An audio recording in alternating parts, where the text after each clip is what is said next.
ladies and gentlemen, welcome to Phillies opening day. Welcome to the 2020 regular season for Phillies baseball. And oh my god, I really wanted to give this team the benefit of the doubt today.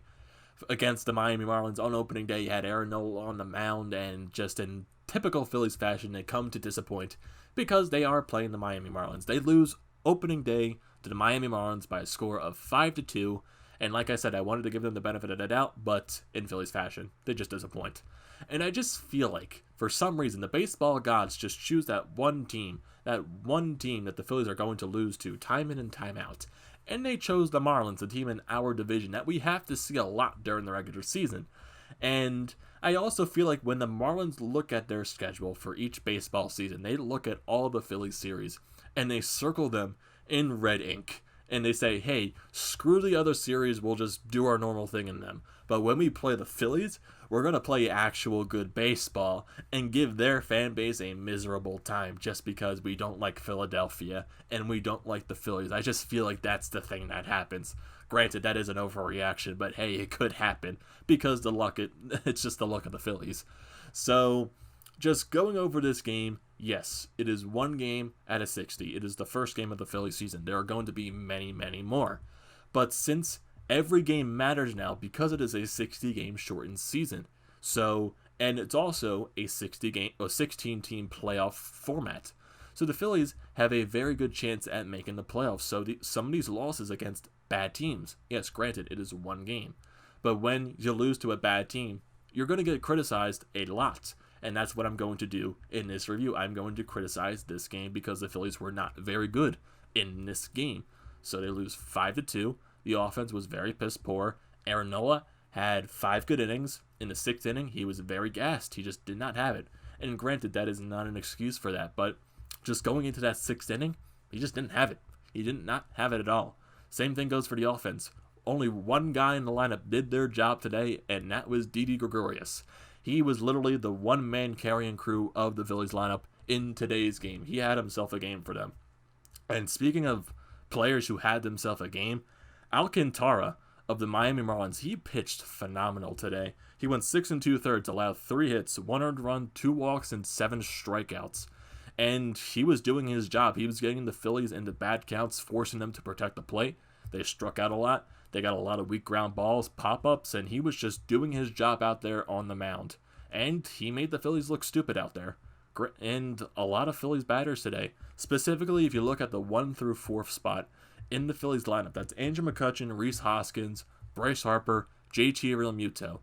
Combined, all of them went 1 for 14 with 6 strikeouts. And the lone hit came from Rhys Hoskins. It was late in the game, and it was a bloop single. That was it. And it wasn't really just a good night for the offense in general. So let's go over this game. So the Marlins, they get their first run in the 3rd inning. They get a couple singles there. Then Jonathan VR gets a sac fly. They make it 1-0. Not going to really blame much on Nola because he was looking good from the beginning of the game going through there. So I'm not going to give that much criticism to Nola in the 3rd inning. So then we go into the 5th. We get Didi Gregorius up at the plate. And he hits an absolute missile to right field for his first hit in a Phillies uniform, and he ties the game at 1 with that solo shot. It's the first Phillies home run of the 2020 season. But then, as the Phillies get their run to tie the ball game at 1, the Marlins respond right in the next inning. So Nola, he walks a batter, and then you can tell he's starting to get gassed because throughout the game you can see he was losing velocity, he was losing command, he was losing control of some of his pitches, and that all started to come back to bite him in the top of the 6th inning.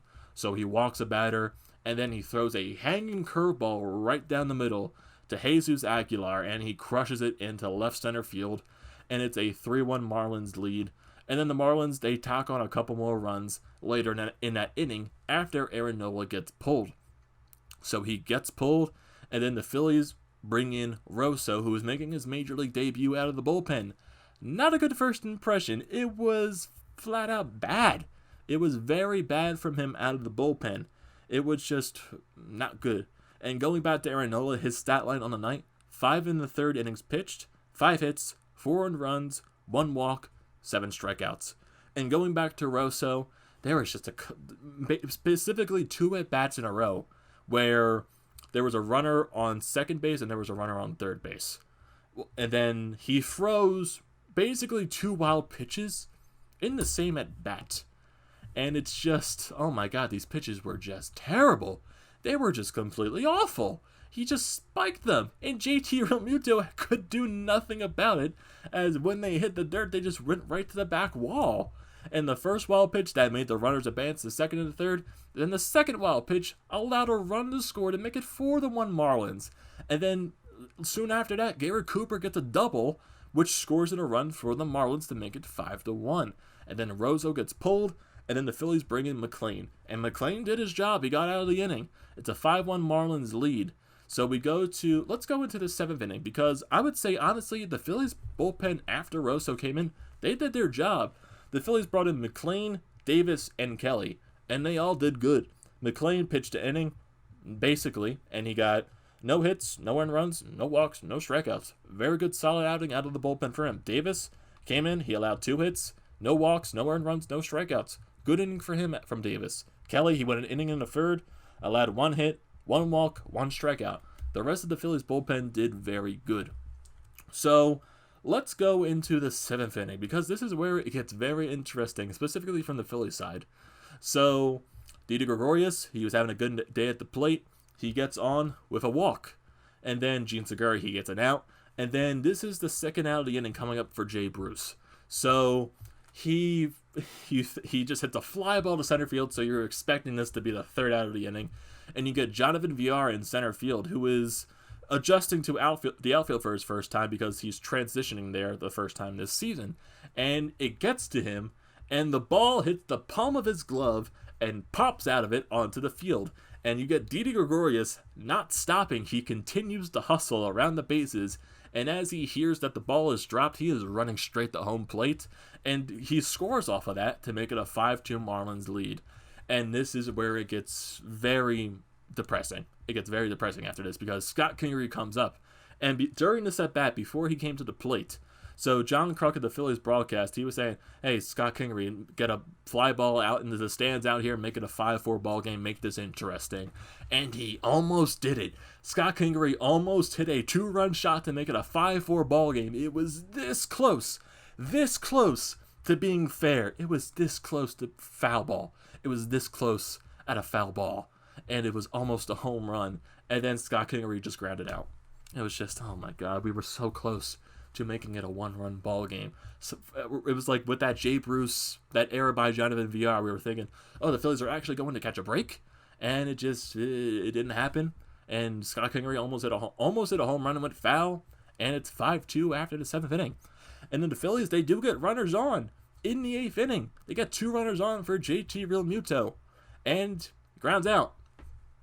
Yeah, 0 for 3 were runners in scoring position today. Not very good.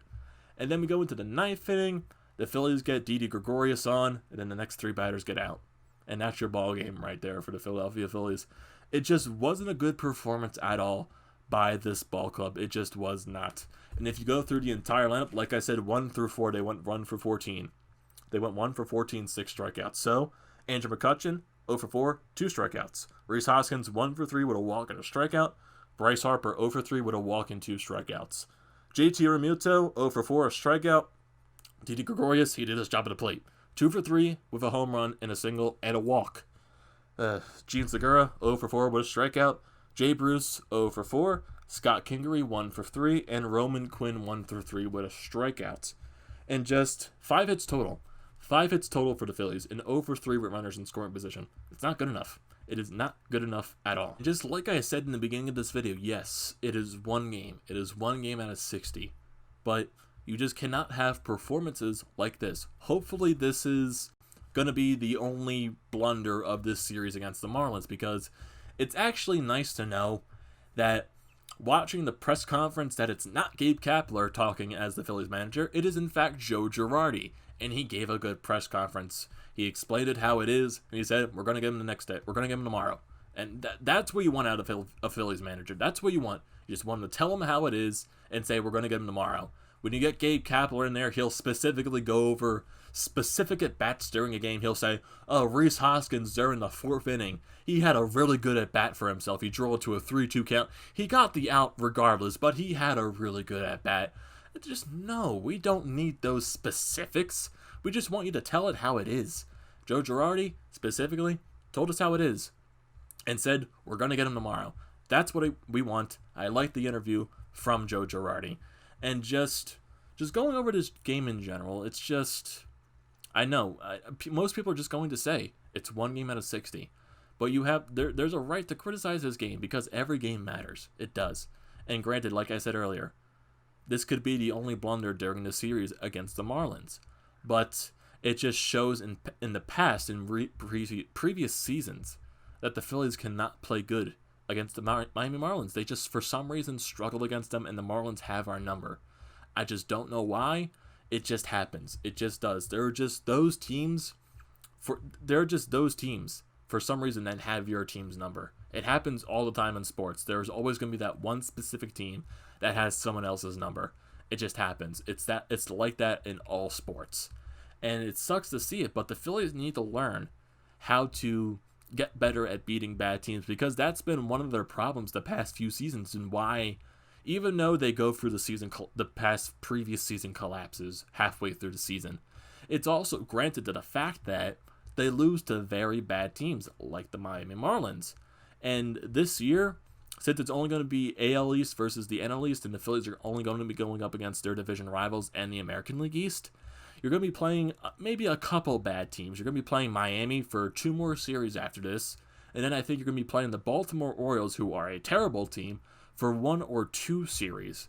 So those are at least 3 or 4 series right there where you have to get wins against bad teams. You just have to do it. There's going to be no excuse if you lose to bad teams, because after this series against the Miami Marlins, it doesn't get any easier. You're playing the New York Yankees for 4 straight games, 2 in Philadelphia, 2 in the Bronx. And then after that, you're going to be playing against the Toronto Blue Jays, who are no joke in themselves. They are a very young, talented team, a very young, up-and-coming team, and they could be a dark horse this year in the American League East to make the postseason. So you cannot take that team lightly either. And then granted, after that, you play the Blue Jays, you play the Marlins right after that. So the Phillies in the next 2 weeks, they're going to be playing the Marlins in 2 series. So they got to get some wins right here against this ball club. And for some reason, the Marlins just have our number. And yes, I'm going to keep saying this. It's 1 game, but I'm going to be very critical about this 1 game because every series matters. So we're going to have tomorrow's game at 4 o'clock at Citizens Bank Park. Zack Wheeler is going to make his Phillies debut. I'm excited to watch him in his first game in a Phillies uniform. Hopefully it is going to be a good one. So what are your thoughts about this Phillies game? What are your thoughts about the offense just not being that good? What are your thoughts on Aaron Nola's performance? And also, I want to bring up about Aaron Nola too.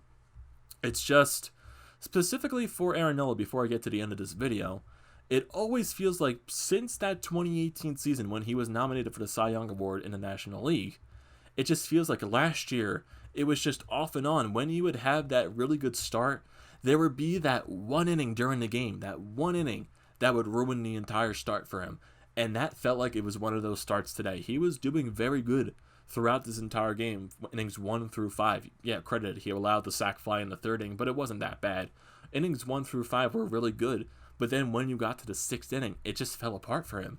It just feels like ever since that Cy Young year, he cannot find a way to regain that.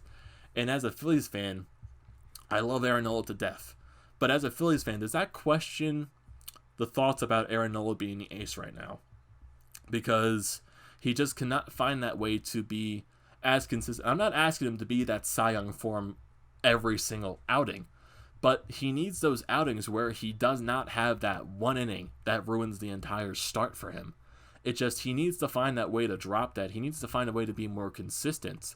So I want to hear your thoughts about Aaron Nola and his game tonight. So don't forget to leave a comment in the comment section. Don't forget to drop a like. Don't forget to subscribe to the channel, and I will see you next time after the Phillies, who knows what they're going to do the rest of the series against the Miami Marlins. So, see you next time.